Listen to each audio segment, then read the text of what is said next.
Se o inferno não existe, como que você me explica a passagem de Apocalipse 20, versículo 10, onde diz que o diabo, o sedutor deles, foi lançado para o lago de fogo e enxofre, onde já se encontram não só a besta, como também o falso profeta, e serão atormentados de dia e de noite pelos séculos dos séculos? Primeiramente, é muito importante entender que há palavras simbólicas no livro de Apocalipse e gostaria de identificar algumas presentes nesse texto para que possamos compreender melhor. Lembrando que a Bíblia se auto-explica, então não precisamos criar interpretações. Bom, o diabo, o dragão, a antiga serpente descrita em Gênesis 3, nós já conhecemos. Sim, todos nós já conhecemos a antiga serpente. Besta é sinônimo de animal e, de acordo com Daniel 7, versículo 17, animal significa reino. Portanto, a besta de Apocalipse 13, versículo 1, que emerge do mar, é um reino que sairá do povo. Pois a palavra mar, que também é sinônimo de águas, de acordo com Apocalipse 17, versículo 15, significa povos. O falso profeta, o anticristo, de acordo com 2 Tessalonicenses 2, nos versículos 13 e 4, surgiria dentro da igreja, vai se opor a tudo que se chama Deus ou é objeto de culto. Ainda de acordo com 1 João 4, nos versículos 1 a 3, onde eu gostaria apenas de destacar o versículo 3, que diz que todo espírito que não confessa Jesus não procede de Deus. Pelo contrário, esse é o espírito do anticristo,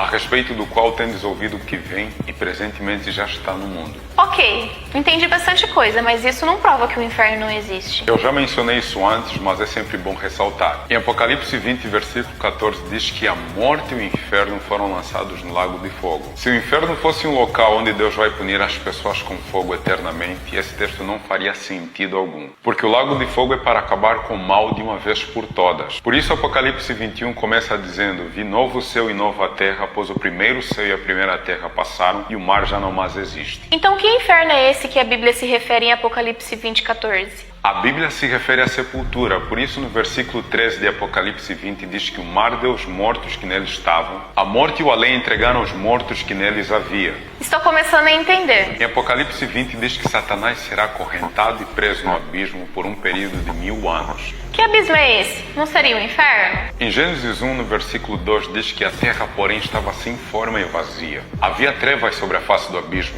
ou seja, abismo e a terra decaída, abalada pela segunda vinda de Cristo. A prisão de Satanás durante os 1000 anos é simbólica, pois ele não terá quem tentar. Durante este período, Satanás e seus anjos ficarão circunstancialmente presos, contemplando o resultado da sua obra de morte e destruição. E durante os 1000 anos, onde estarão salvos? Apocalipse 20, versículo 4 diz que durante os 1000 anos os salvos estarão nos céus participando do juízo comprobatório para que não restem dúvida entre os salvos que Deus foi justo. E depois dos 1000 anos, o que vai acontecer? Em Apocalipse 20, nos versículos 7 ao 10, diz que depois dos 1000 anos Satanás será solto por pouco tempo.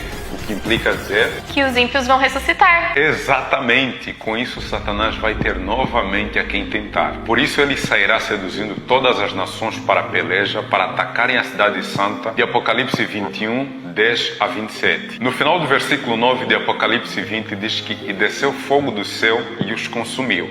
Ponto. E o versículo 10 apenas realça o que é a destruição definitiva, ou seja, foram destruídos para sempre. Já não mais haverá espaço para o mal. Uau, que fantástico! No final do versículo 41 de Mateus 25, podemos entender que o final de Satanás e seus anjos é certo. Você hoje tem a opção de escolher andar com Cristo para viver eternamente ou ter o mesmo fim que Satanás e seus anjos. Escolhe após a vida para que vivas tu e a tua descendência. Uai, seu app de vídeos curtos.